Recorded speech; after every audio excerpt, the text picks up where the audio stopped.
Quan vaig acabar Les dones de la principal vaig començar a escriure de seguida i em va seduir molt sentar-me en un ambient que d'alguna manera coneixia una mica, que és fer la història d'un cantant. Aleshores me vaig imaginar la història d'un cantant, un baríton baix, un cantant d'òpera molt i molt famós, com hi ha hagut a Barcelona en alguns casos, amb carrera internacional, però que per uns avatars que s'expliquen a la novel·la s'havia educat en un teatre de varietats, a la seva adolescència. Això a mi em permetia, d'alguna manera, poder acostar-me a un món que ja havia conegut a l'adolescència i després ja quan era cantant professional, que era el món dels mestres de cant, l'òpera, que vaig conèixer jo crec que una mica bé, no molt bé, però una mica bé sí.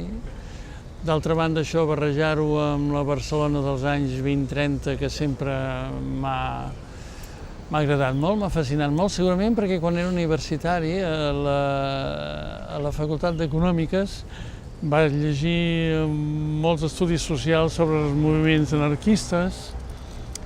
Quan jo era estudiant, 17-18 anys, veníem aquí a fer malifetes per la nit, a veure aquests espectacles pervertidors del Molino, dit amb tota la innocència, perquè valga'm Déu. I veníem aquí els estudiants a veure aquestes demostracions de la censura del tardofranquisme. És molt difícil d'explicar l'ambient d'aquells anys 70 en aquests teatres de varietats que s'estaven d'alguna manera enfonsant, que la censura no permetia que les ballarines poguessin ensenyar tot el que tenien, que era molt, on hi havia unes converses entre el públic i els actors i actrius que estaven dalt de l'escenari, unes converses molt pervertides, perquè la censura no permetia segons dir el què, i aleshores s'havia d'utilitzar els tercers sentits, els quarts sentits.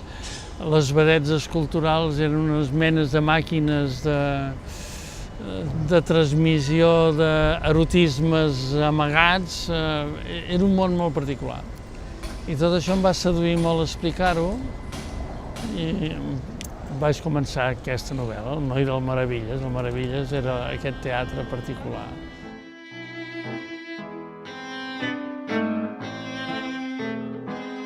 Segurament és veritat que en aquesta novel·la hi ha moltes vivències personals. Jo, quan vaig començar a cantar, m'apassionava el món de la veu, no per necessitat, perquè tenia una veu bastant fàcil, però em va interessar molt, per exemple, anar a classes de cant, i em sembla que vaig tenir 3 professors i hauré fet un recorregut d'uns 20 anys per classes de cant.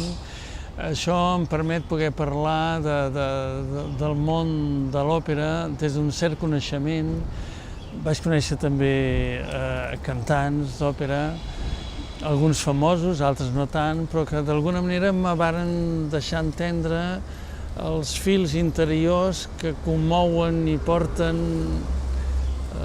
aquest món, no?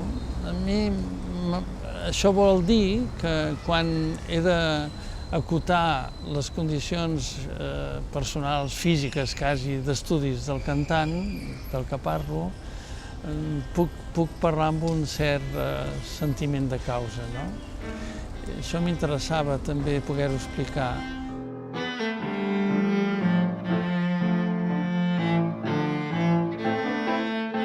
Jo diria que el personatge que defineix aquesta novel·la és una mica diferent de les altres vegades perquè és un personatge que neix a Sète, que viu 14 anys de la seva vida, per tant, a l'Occitània francesa, després de la Segona Guerra Mundial. Això també vol dir connotacions culturals d'una França en uns moments molt tensionats de la seva vida política col·lectiva.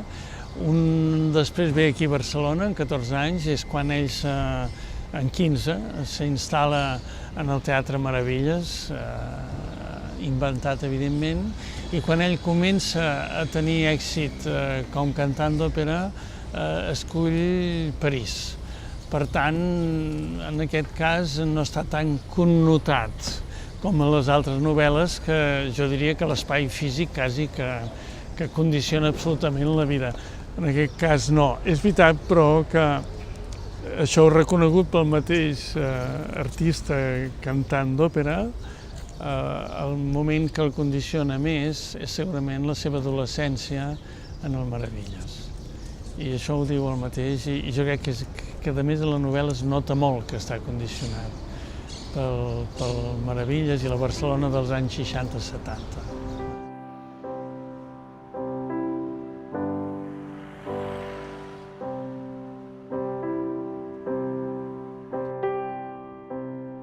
A mi, a totes les novel·les que he fet fins ara, no sé per què, un bon psicòleg sabria explicar el per què, he necessitat posar en un lloc bastant principal un personatge que aparentment és marginal, però que mou molt els fils de la novel·la.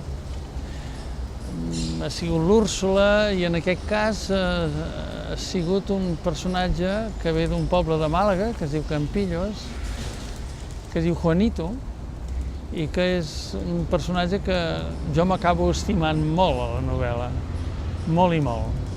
I ell és un catalitzador de sensacions, de sentiments, de maneres de fer també, i m'ajuda moltíssim. Sí, és aquesta gent que jo he conegut, i per tant el llenguatge que li faig parlar no és inventat, és així.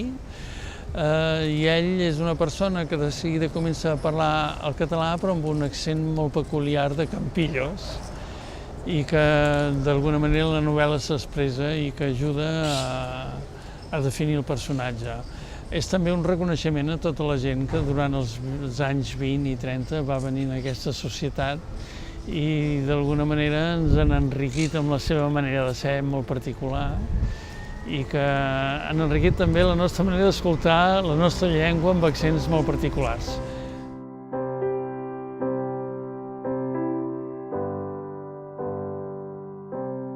Això també seria per fer-me mirar una mica, perquè a les dues novel·les que precedeixen a l'actual sempre he necessitat, matar algú. En aquesta la veritat és que no hi ha, com a les altres novel·les, una trama que s'ha de descobrir, però sí que hi ha un fet que jo ara no puc descobrir, i que s'explica molt cap al final de la novel·la, que és molt transcendent i que d'alguna manera marca i marcarà la vida dels personatges, no? Uns per circumstàncies transcendents, els altres perquè els commourà i els marcarà per tota la seva resta de la vida. El Juanito i el protagonista estaran molt marcats.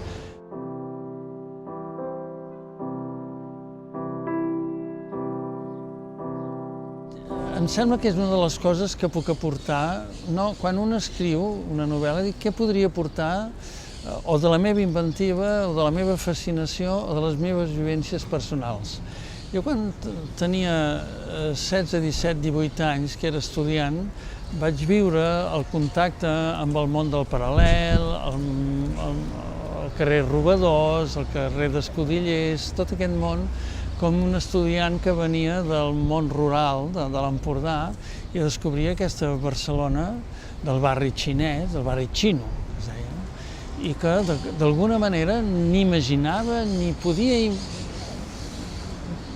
Tot això juntat amb l'entrada a la universitat, la lectura d'assajos sobre la CNT, sobre el moviment anarquista, que a mi sempre m'ha apassionat molt i que jo crec que és una de les aportacions transcendents socials, polítiques que ha fet aquest país, el moviment anarquista, per bé i per mal, i per tant tot aquest món juntat en el paral·lel agafa una estructuració molt especial, no? Fellini, sí, segurament, i quan jo he de buscar una referència musical a dintre de la novel·la se m'acut Nino Rota, no? Per què? Home, perquè és que és una música que va perfectament. Jo ara m'imagino esquetxos musicals a qualsevol d'aquells teatres i la música del Nino Rota, d'algunes, perquè el Nino Rota és molt plural, no? Serveixen perfectament. Per tant, jo crec que puc parlar d'això perquè ho he viscut i, a més, ho he viscut i m'ha quedat una mena de fascinació per explicar-ho, no? De dir a la gent jove d'ara, nosaltres, els que tenim 60-70 anys, venim d'això. I som així, per bé o per mal, perquè hem conegut això. I ho hem viscut, i ho hem gestionat. I a vegades hem lluitat contra, i a vegades hem reivindicat a favor. Tot això està a la novel·la des d'un punt de vista novel·lesc, etc. Oh, m'ha quedat molt bé aquest tros,